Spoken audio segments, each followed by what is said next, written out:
Ladies and gentlemen, welcome back to the pod. Welcome back. Today we have another great guest on the show today. We're going to talk about sneakers. I think it's one of the passions that Tommy and myself had as children. 100%. So we figure we might as well bring somebody on that actually has some knowledge of it. A lot more than us. Right. So we have Andrew from Soul Broker. Andrew, thank you for being here. Thank you, bro. Scott. Thank you, Tommy. It's Awesome. a pleasure. I'm a big fan of your podcast. I appreciate bro, that. thank Appreciate that. Like to hear when guests come on and actually listen to our stuff. So that's great. And you know he does because he made the Dunkin' Donuts joke. he right. made some jokes that only people that listen to more than 10 minutes would understand. Would understand. Right. So Andrew owns Soul Broker on Richmond Road, right? Yes. Richmond and Lincoln, I think it is. Yes, Yeah, that's yeah, correct. Yeah. How long you been there for? Been there since May of 2019, so it's coming up on 4 years now. Oh, awesome. So you went through the COVID bullshit and you kept pumping. So I'm excited to hear. I see you brought some hot shit with you today, so I'm excited to talk about them. One of them is dear and near to my heart. Let's get at it. Real estate, music, tech, pop culture, sneakers, NFTs, comedy, whiskey, tequila. Woo! It's the Too Many Topics podcast, an absurd and hilarious take on, well, a lot of things. Here are your hosts, Scott and Tommy. We are back. I'm just laughing. I was thinking in my head we should have brought like a fake pair and like damaged them. Oh, yeah. Watch him pull his hair out of his head. No. Yeah, walk out it and accidentally pour my green juice on it. Yeah. He's a sneaker freak, but I don't take him as that type of person. I think he really, obviously, he loves the game. And again, we'll let you talk in a second, but this is our show. Tommy likes to take over everything. So halfway through you say something, I think- he's going to yeah, cut you I off. think That's it's just more, what he does. I think it's more business than anything at this point, if I'm not mistaken. Yeah, well, that's what I wanted to talk about, right? So when I was a kid, I still consider myself a kid, but, when I was younger, me and the kid Harlan, who we all know, he was a big sneakerhead. He's still a big sneakerhead. He got me involved when eBay was the place to go to, right? And he would be waiting on these crazy lines at 5 in the morning to try to get some player exclusive or whatever. I don't know all the terminologies. I'm sure Andrew can help me with that. But I was able to get a couple of decent ones in my day. I was a big Air Force One LeBron guy. He had a set, as you know, with Scotch. I enjoyed buying sets of stuff. So they had this set that came out, and it was like different cities, Chicago, New York. I think they had L.A. was one of them. My favorite was the purple and gray suede ones. But they had a couple of... Was that the LA one? No, I think those were Chicago's, the purple and white. You might be able to... But those were patent leather. What year was that? I'm going to say it's got to be... What year are we in now? It's probably early 2000s. So that's a little bit Don't tell me how old you were born. I don't want to hear when you were born. Yeah, that's a little bit before my time getting into the whole sneaker industry. So I don't know about those pairs. So yeah, they're hard to find now. I try to scour them. You'll find some like secondhand ones. I'm not really big on buying them secondhand. Right. But I know today, you were saying earlier about there's processes where they clean them up and make them almost like new. But they had a couple of them that were pretty rare. They were pretty good. I like to wear them. That was my thing. And that's what he was saying. And that was, and we'll talk about this, but I have a size 8.5. 8.5 is good for me, but it's not really a good selling sneaker. So when I would buy them, the markup on them wasn't great. I believe, 10.5, 10s, 11s, like that. I mean, it's within the size range. The most common sizes are between like 9 to 9.5. Oh, really? Okay. Yeah. Yeah, well, I was listening to someone not too long ago about player exclusives and stuff like that. And the reason why the 8.5s are still valuable is women. Women, Sure. basketball players' wives or whatever, Sure. they're probably bigger girls. They have bigger feet. They would It go. makes sense. They would go after that, or it was the little, kid from Manhattan. I don't know. Yeah, because there's no NBA players with an 8.5. No, Or a 10, probably, for that matter. No, but even people today, I think 8.5 is just a smaller foot than average. Yeah. Like you would know what the average is. I mean, it's within the range, like I said, but to Tommy's point, a lot of the PEs that you see are in bigger sizes, but that's not to say that samples are really big sizes, because I do see a lot of samples in the range of like 9 so 9.5. So it's mixed. So I should just put like a sock in my shoe and then put it on and buy a It 9.5. depends on the shoe. So, I mean, that is a way of doing it. Or, like people like me, if there's a shoe that I really want, I'll take the insole out. I mean, Air Forces, do you fit an 8? Because they kind of run big. I fit an 8.5 perfect in Air Force One. I noticed like some of these running sneakers that are out now, these Adidas, like I like Boosts, they come pretty comfortable. Those are 9 on me. Even like the Yeezys and 9s. Otherwise, like you said, I got to pull the sole out in the bottom. Have you ever got your feet measured like electronically? No. So there's like a Runner's World, I believe that's the name of it, out in Shrewsbury, and you stand on something and they copy your foot. They make a 3D image of it, and one foot of mine is a 9.5, the other's a 10. Wow. So they said, listen, and a lot of people are like that. Which foot you favor on with your weight actually squishes your foot and makes it bigger, right? Right. Makes sense. So she said you're probably better off buying a 10 because there's some of my Jordans that a 9.5 fit better, and then a 9.5 didn't fit as good on most of them. So I went up to 10 and they fit perfect. And it's actually because I have a half, difference in the size. Wow. And I'm sure a lot of people are like you. Yeah, she said that. She said, I favor the right side of weight and everything. And you're a big Air Force One guy, right? No. I mean, Jordan. I'm sorry, Jordan. Yeah, You're a strict Jordan guy. The only Air Force Ones I've owned were all whites and only for the summer. They lasted one season. Chuck and they them were out. Trash. I know kids that wear them once right now. There's guys wearing them one time. And as soon as there's something on them, they right, but the white ones are cheap, so you can grab them and throw them out. $80, Spend $700 on a pair and see if you throw them right out. No. Andrew, let's get into the guests a little bit. I think. Yeah, absolutely. I'm staring at one of my favorite shoes of all time, so I want to have him get into them. So just give me a little idea of your background on, like, what age did you start to realize, like, hey, I like sneakers. They're pretty cool. So I have to give all the credit to my brother, Dylan, my younger brother. He got me into the whole buying, selling, trading side of it. I started about, I want to say 11 years ago with like buying, selling, trading. But prior to that, I was just buying shoes to wear them. And when you're in this, culture, I would say, and you get like wrapped up into it, you get so caught up into the drop and buying them every week. And it kind of got really old for me because I just was like, what am I doing? I'm just buying shoes to buy them. Do I even like these shoes? And I kind of had to take a step back from it. And during that time, my brother was getting out of the industry and he had a book of business.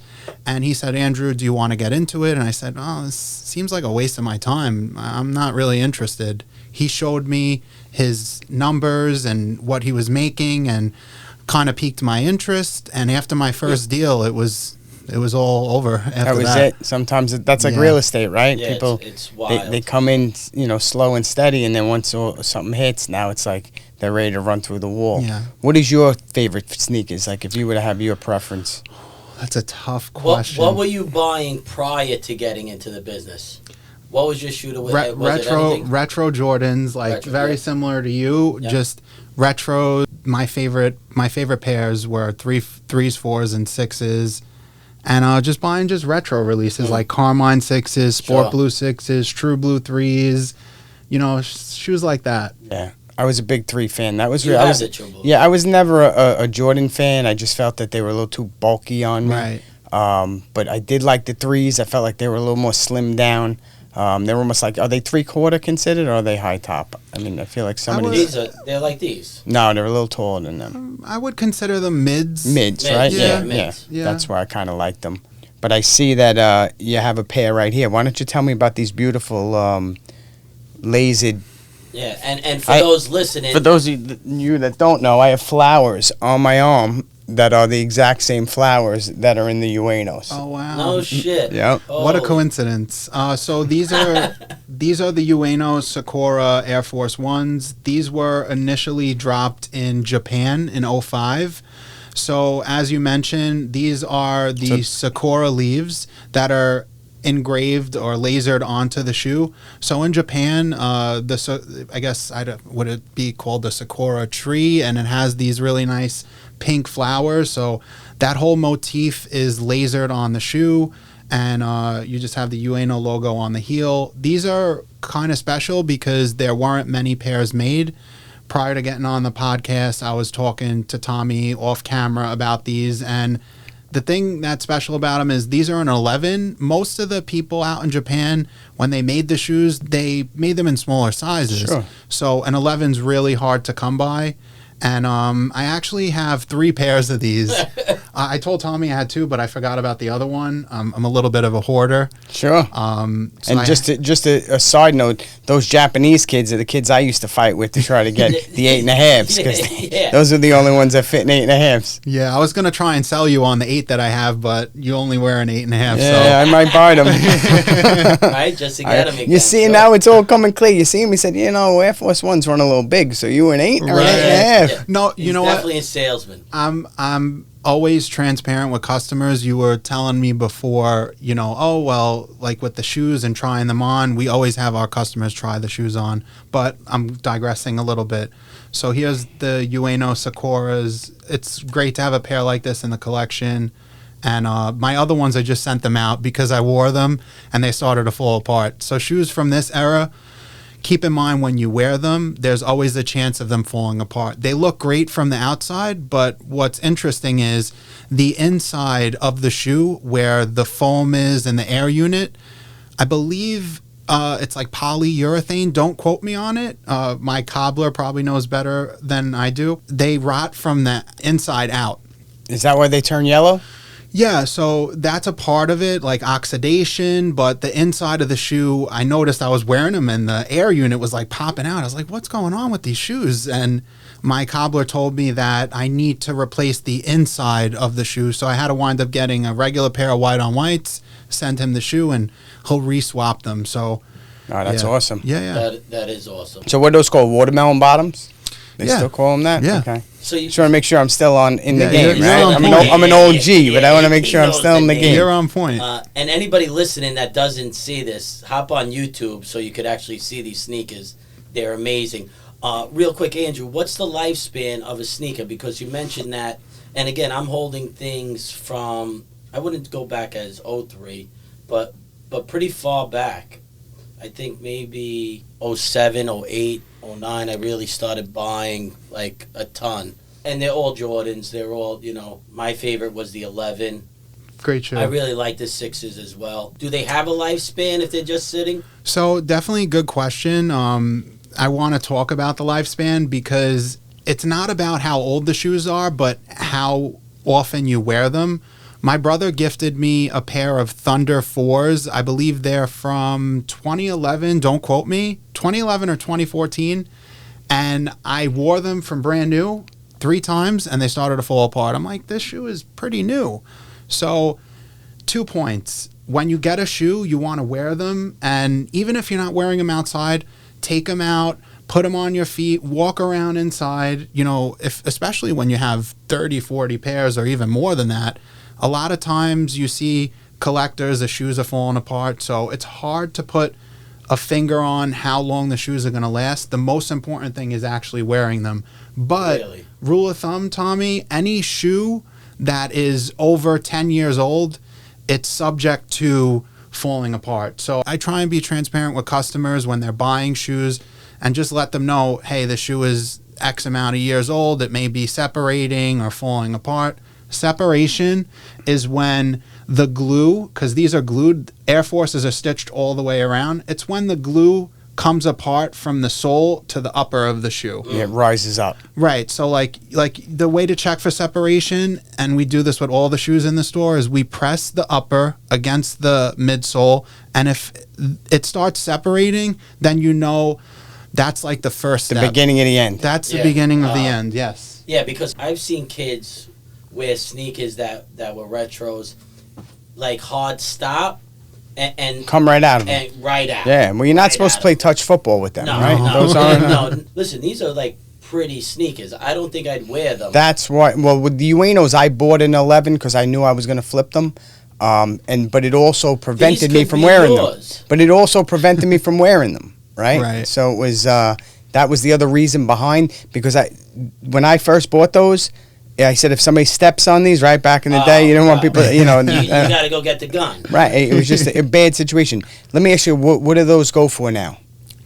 So Do you remember what they retail? Let me back up a little bit. Do you remember what they retailed for? Because I know when I bought them secondhand, and I gotta believe I paid upwards of, $700-800. No shit. Yeah, and in 2005, that was a lot of money. That spending That's that kind of still a money lot on of the money, sneakers. yeah. Those were the holy grail back then. Then they came out with the whatchamacalls that were huge at the time, the PlayStations. Right. I was an Air Force One guy, so I like those. They came out with the clear ones. I forget the name of them. They were like a superhero one where the whole front of it was clear. I didn't really. Oh yeah, the Invisible Woman. Yeah, I didn't really care too much about It's funny. them. I have the guy that did the Invisible Woman, Espo. I have his tote bag right here. Get out of here. Shout out Espo. Definitely. Yeah, you see Espo? Yeah, that's awesome. Yeah. That's who Yeah. made them? Yeah. He was like one of the creator behind that shoe. So Yeah. small world. Yeah, I remember another big pair that I bought back then when lasers started coming in was the Mr. Cartoons. Right. Great Yeah. pair. Yeah, Yeah, love a lot of them. people You have know, Great pair.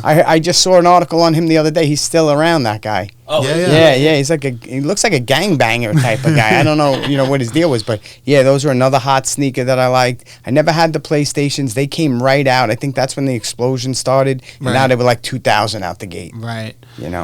So I don't know the retail price of these shoes. And whenever I talk about market valuations, it's really conservative because a commodity or item the pricing is based off of one, your clientele, and two, the market at the current time. Same thing as real estate. Right. So with this shoe, conservatively, I've seen them sell anywhere on the low end, $4,500. That's what I paid for them. Yep. And on the high end, you get the right buyer. They could pay.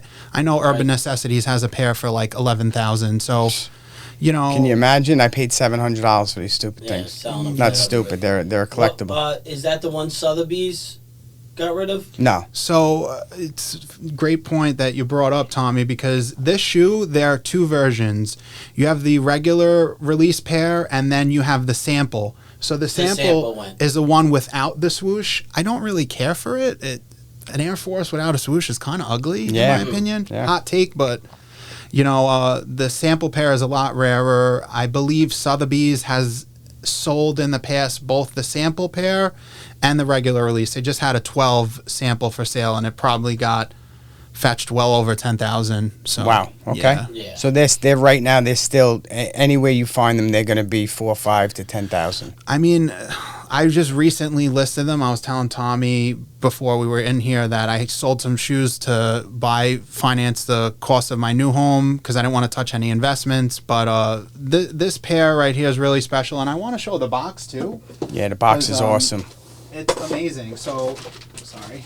Yeah. So the box is very intricate in its design. It's a wooden box, and the motif extends onto the inside of the box with the sakura leaves on the inside. You have, I don't even know what this is. It's like hay or something. Yeah, they had hay in them. I Yeah, don't they had even hay know. with like almost like a fabric. I don't even Yeah, know and what this that's is. not tissue paper either. No, That's it's like a fabric paper. Yeah, that's Yeah. nice. So it's funny because Scott, you were talking about this earlier, is that the box really plays an important role in the value of the product. So this pair actually didn't come with a box. I bought a pair off of Grailed that came with the box. I then traded it to my friend Abdul, who's a big Air Force guy, and I kept the box. So I was like, I have a brand new pair with the box. It's worth even more. So I was like, all right, I'm going to take the box from the worn pair, put it with the new pair. Yep. And then this way, it's going to be much easier to sell. If I have a Oh, good yeah, relationship with Sotheby's, if I want to drop the pair off, it's complete and it's easier to sell. Awesome. You just mentioned something. I know, a lot of our viewers, some do follow sneakers very well, some don't. You mentioned DS. Explain what that means. So dead stock, it's good that you asked that question because a lot of people, there's a misconception. Dead stock is a shoe that's never been worn at all. It's still factory laced. So you get it the same way on release day. So how the shoes came out of the factory, that's how they're supposed to be dead stock. And now a lot of people, they're like, oh, well, if a shoe's been tried on, it's not dead stock. So there's a lot of variation to the meaning, but dead stock to me, it could be tried on as long as there's no signs of wear. There's no scratches, blemishes, or anything. Creases. So you want to look for certain things on the inside of the shoe, the sock liner. You want to see if there's any lint from socks or on like the fabric part of the shoe under the tongue. So you want to look for certain things. The sole, obviously, making sure that there's no star loss on an Air Force, and just no scuffs. You could tell from experience if a shoe is dead stock or not because of the shape, and this shoe has just never been worn. Right, gotcha. Yeah, I appreciate that because there's a lot of little nuances to what he does that I think is pretty cool. I love collecting. You know, sneakers is something that I tried to do in early, and I wore too many of them and I ruined them because I like to wear them as well, right? I'm a big Scotch collector, and I also enjoy drinking Scotch, so I'm not one of these museum type of people. But I do have friends. I mean, Tommy's got a ton of Air Force Ones. I have friends of mine, guy Nicky that used to work here. He's got, you know, I don't know how many hundreds and hundreds and hundreds of pairs. So it's definitely something that's been around for a while, this collecting of sneakers. Sure. So it's definitely cool to have somebody here you giving us the knowledge of what's going on in this market right now. It was not a fad, but it was to be a part of something. Like if you're walking through the airport or you see somebody, it was, we sort of have the same like mind. Or it's family. You feel family. Yeah, just like and like the NFTs. And absolutely. There was some sort of connection. 100%. Not everybody buys them. A lot of people, listen, nowadays a lot of people buying them looks, they match outfits, things of that nature. There was a point though where it was only certain people wearing certain items. You had the low heads wearing polo, and then you had, you know, people just wearing SBs made a huge impact. Right. Well, we always talk about that. You know, we joke, me and Tommy, about fashion in general, right? The only thing people do more than talk is buy shit that talks for them. Right. Yeah. If you're wearing this, everybody's going to notice. Right. People that don't know shoes are going to be like, wow, those are nice, but they don't know value. They don't know what it took to get them. If you told them they were $4,500, they'd probably throw up. Yeah. Right? Absolutely. But when you find somebody that knows what they're looking like, and again, I've only seen them online and things of that nature. Seeing them up close and opening the box, that's like an experience for some people. Right. Absolutely. Like when I slid that, you're sliding a wooden box open to a pair of shoes. It's a nice feeling. Like, well, when I did it, everything was online. Right? More of the point, if I go to his store, before I buy them, I'm looking at them and I'm feeling them. So it takes that gratification. Yeah, that instant gratification or that instant wow away, right? Yeah, you do get that still wow, but there's nothing like getting a delivery to your house, opening up the box slowly, opening. Anyone that collects anyone that collects anything, it's knows that there's a special feeling to that. And then when you actually pull them out. You know, even these that I bought not too long ago, the box was bizarre. It had all holes in it, and you could see through it. And even when you opened it up, I guess, look, they have to give you a little bit something. When you're paying that much, for value on them. Let me fluff it a little bit. But yes, I believe that whole part of it is the mystique of collecting. It's like a baseball cards, right? You get a pack, you don't know what's inside of it. Now, we know what's inside of it, but we don't really feel it and touch it and see it until we open it. Yeah. And that's Jordan came out with some packages, right? That were 2 sneakers, 2 boxes. And, back in the day, they folded open, and you're like, you know, the 11s and 6s were like right there. Right. You know, that's the countdown pack. What's cool about those is they all add up to 23. So you'll have like the 11 and the 12, and those are pretty expensive right now. You know, they're definitely hard to come by. Those shoes. Richie, if you're listening, I know you got a ton of those. So talk to me about that. What are the hot items right now? What are the kids looking for? Right now, in fashion, to your point, you mentioned that like what you're wearing, it says a lot. And I want to talk about that before I get to your question. So there's 2 sides to it.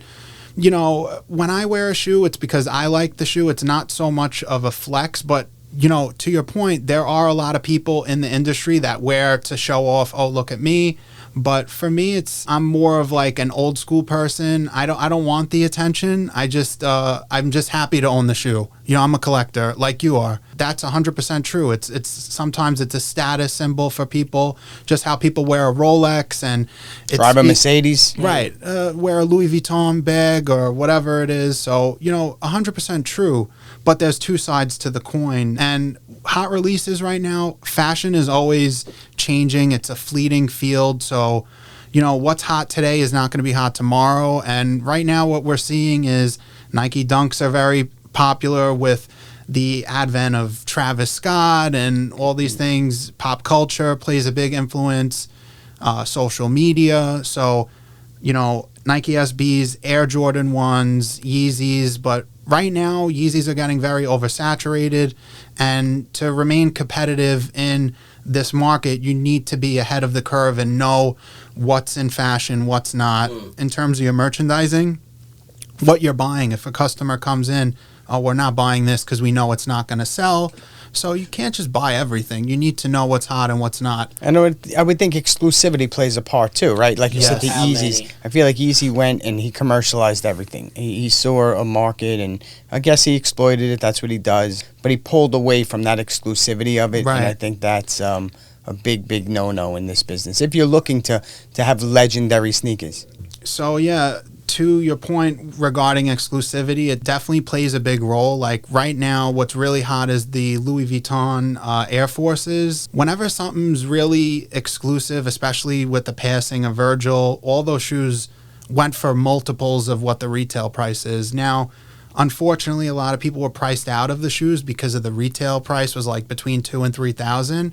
But a lot of the shoes that we're selling are just run-of-the-mill shoes between like $50 to $200 is our average order. That seems like a better price point for the average person. Yeah, anyway, right? Yeah. I wanted to show off these, I love them. I'm Terra looking at Squad Air Forces. So this pair is really special. I want to show the box. How did you know I was an Air Force fan?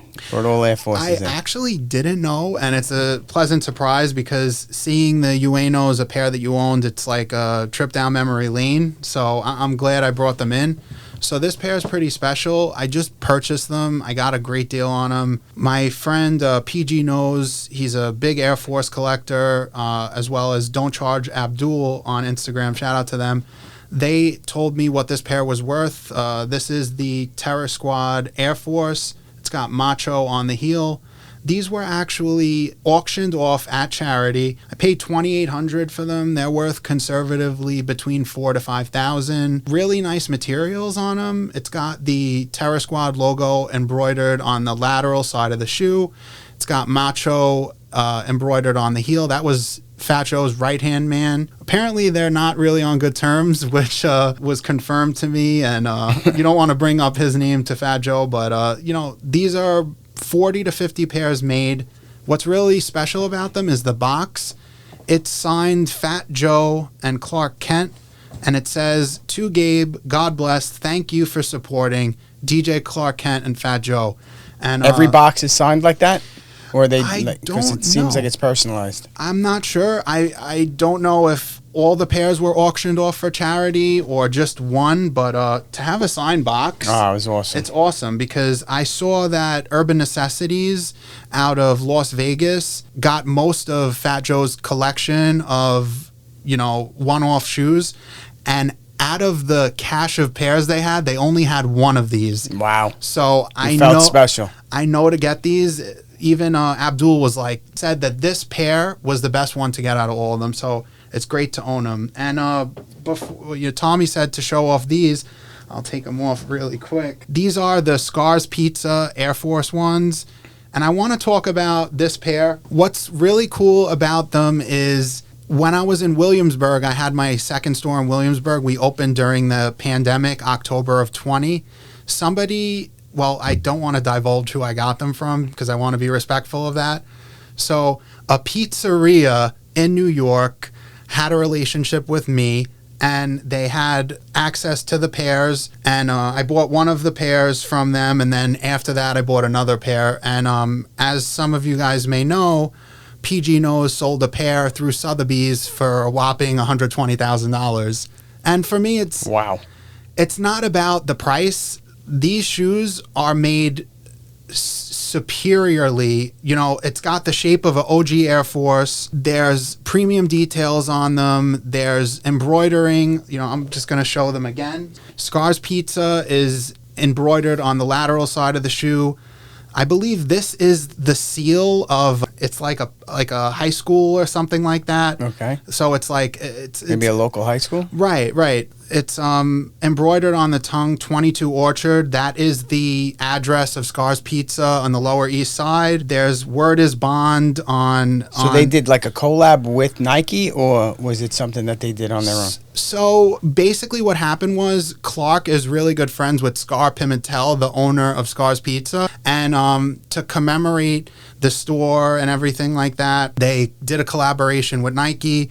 So basically Clark was the person that facilitated that. And the shoe's really special because I said the materials, the colors, it's got a gum bottom. Each side of the shoe, like the check on the right side of the shoe, the medial side is blue. The check on the left side of the shoe, the medial side is orange. You know, the materials are just insane. So yeah, well, I always noticed that too with the premiums. They were always so much nicer. I mean, you're going to pay even retail back then, I think it was $2 something. I had the Boxers. I thought those were one of my favorite pairs. You know, destroyed them. They had the elephant print in the front. Right. With the little boxer in the back.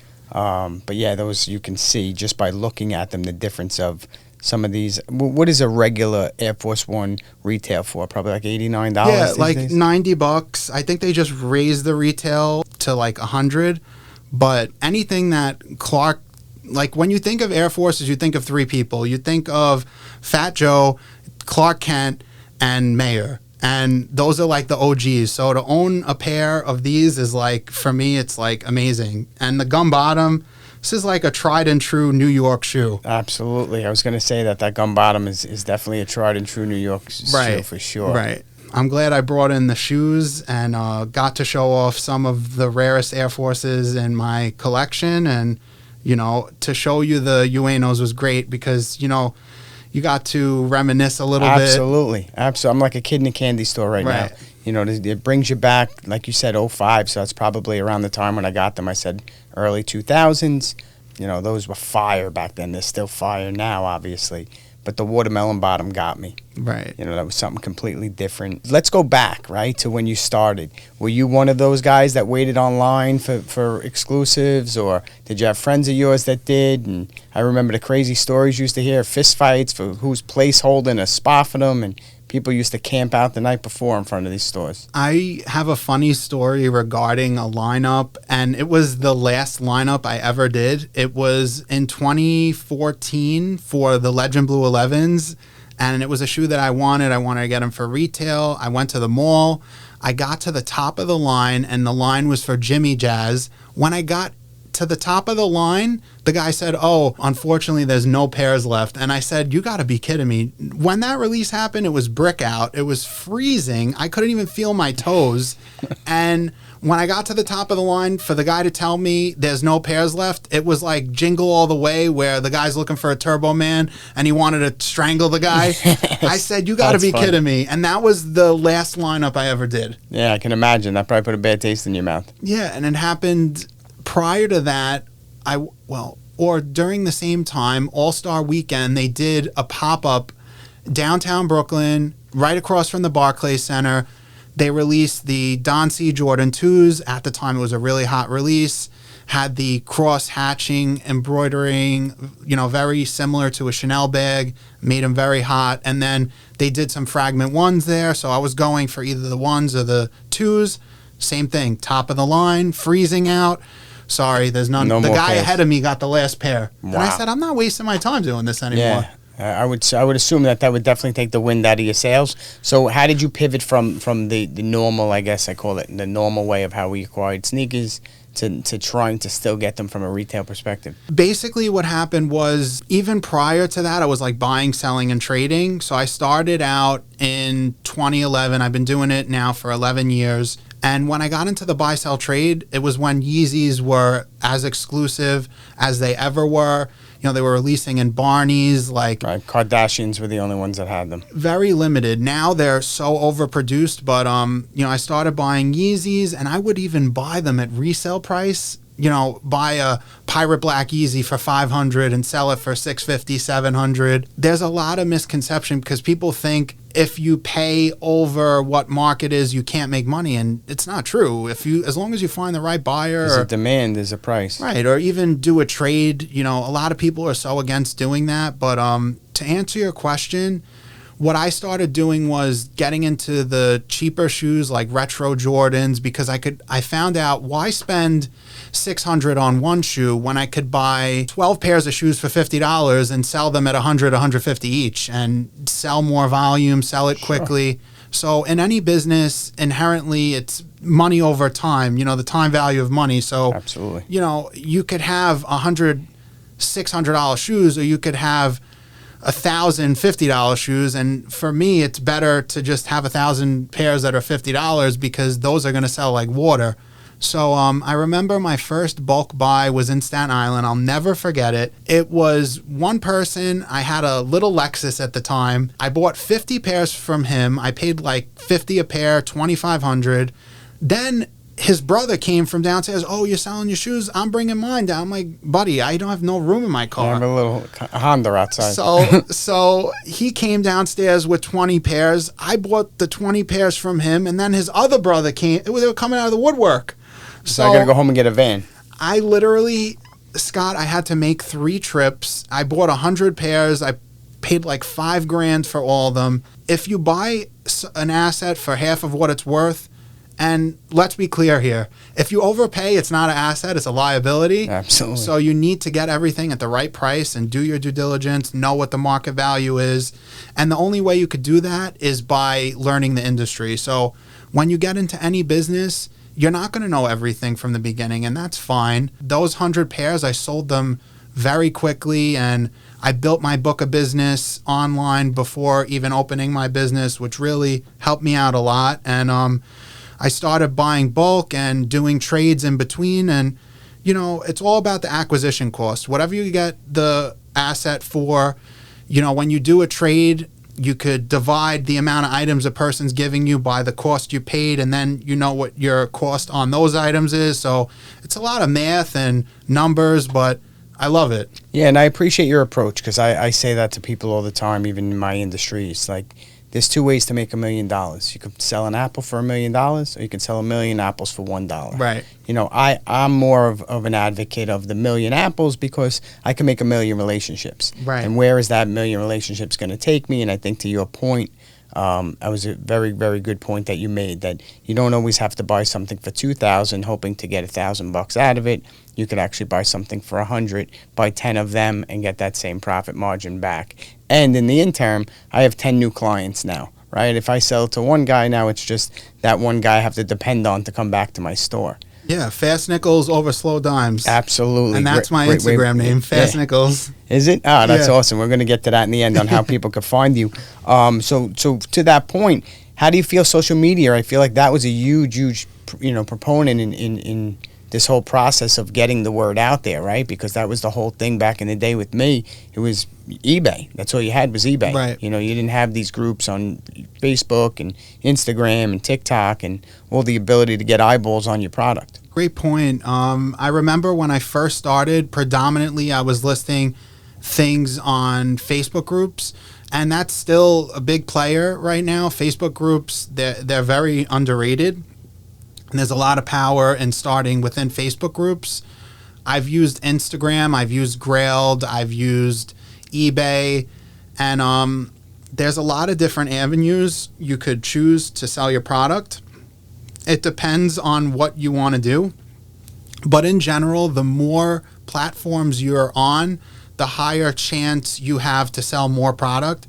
However, it's very labor intensive to, like, for example, these Uenos, I could list them on eBay. I could list them on Grailed. I could list them on Goat. I could list them on StockX. But keeping track the arbitrage side of it, keeping track of all the different platforms, it could become very tedious. So, I don't want to contradict myself, but it's better to have your stuff listed on multiple platforms because you don't want to rely on like one platform like Instagram, but it's also important to build your own platform. So when I first started, Facebook for sure. I sold some stuff on eBay. Instagram, I built an account early. I thought of a name. I had a name at first. I changed it. I was known as Script Kicks because I work in the medical field, and I was like, "Oh, get your script, write us." I thought it was trying to get catchy. But at the same time, I was like, "Oh, there's a negative connotation with it," and I scrapped the name. My brother came up with the Soul Broker name, and I built my platform on Instagram. We grew pretty quickly. But you have to learn all the ins and outs of the platform, the algorithm, hashtags. Which are constantly changing. Keeping ahead of the game. Like right now, shortwave content, like shorts on YouTube or reels on Instagram, that's what's really working very well. And, it's a lot. In between doing all the things you do in a business, have to work on marketing, especially when you have a small team like I do. It's not easy. Absolutely. I think in any retail type of business, today the eyeballs are on social media. So in one hand, it gives you a direct line to consumer, right? But it also is very tedious because of the fact that there's multiple platforms out there. They're constantly changing. And then you have to kind of gauge on where's my traffic coming from, right? And then try to get my marketing dollars into those platforms that actually work. So I completely understand it. It's not too much different than any retail business that's trying to get eyeballs onto it. But I seem to say that you're doing a pretty good job of it. So I'm trying my best, Scott. But one thing I want to say is, I know you prepared some questions, but I want to speak on this. For anyone that's out there looking to start their own business, I don't want to dissuade anyone, but I want to be honest with people. There's been so many points throughout this whole continuum where I was like, you know what, I don't want to do this anymore because of the stress. And I work full time. I own 2 businesses. I'm getting into real estate now. And, I noticed it's very stressful. There's so many things, whether it's the landlord raising your rent or getting your store robbed. And I was telling Tommy off camera that my Brooklyn store, I closed it. Our last day of operation was May 31st of 22. The business is still operating through our Staten Island storefront, but the rent and all the expenses, it was too much. I was paying $7,000 a month for rent, and we got in a position where we tried everything. Let me tell you, we tried lowering our margins, increasing sales volume, decreasing expenses, and I ran the whole gamut, and the numbers just didn't make sense. And sometimes in business, you need to walk away before you lose your shirt. You need to recognize that. I see a lot of people make a lot of money in different industries, and then when the market turns or when things happen like you're doing with rent increases and just the increase of doing business, people try to stay it out, and they wind up losing all the money that they made. And that's a big, big business decision, bad business decision that I see happen over and over because of whether it's ego, whether it's passion, whether it's this is my baby, I don't want to let it go. Ego is very expensive.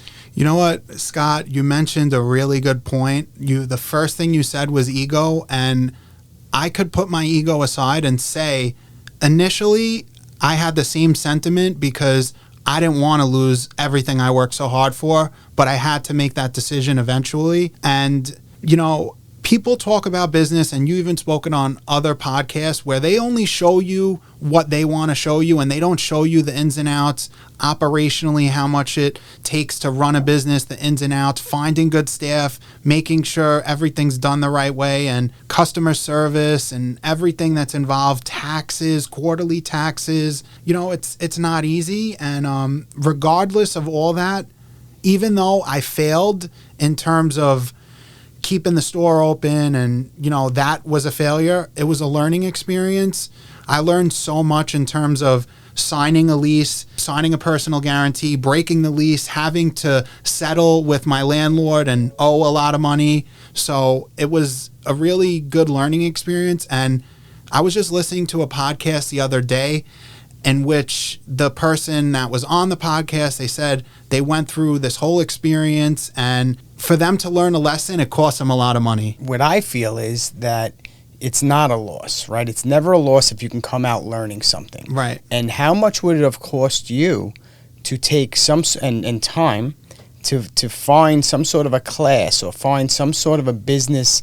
I'm sure that there's not very many, sneaker businesses out there, but just a business class in general on to learn those things that you learned real time, under pressure, directly affecting you, right? When you're reading out of a book, it's easy to learn, but it's not affecting you, right? So you don't have that personal attachment to it.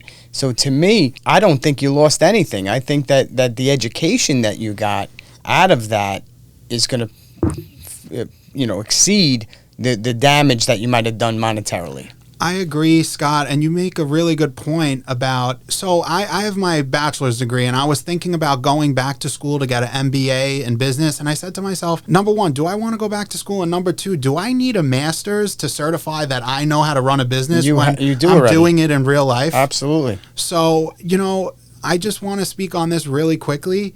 You don't need to go to school. Sure, it helps in certain things to get your license, and it's a prerequisite to do, but you don't need to go to school to be successful and make something of yourself. Don't feed into what mainstream society tells you to do, because they don't teach you about how to make money in school. They don't teach you how to pay taxes in school. They don't teach you any of this. And why is that? It's by design, because they teach you how to go out and get a job, a W-2 job. They don't teach entrepreneurship. That's the problem with the education system. They teach you how to go out and get a job so you can pay taxes, so the circle could start all over again. How does our society make money? Through taxes, right? You want to call it government, whatever you want to call it. That's why I believe they don't teach these things. Couldn't agree with you more. I have 2 young children. Do I think education is important? Absolutely. Do they need to read, to write? Absolutely. But I also think that there's a lot of things they're not getting from school, from having, the insight to take a step into the darkness of opening up a business and to really get outside of your comfort zone and be an entrepreneur.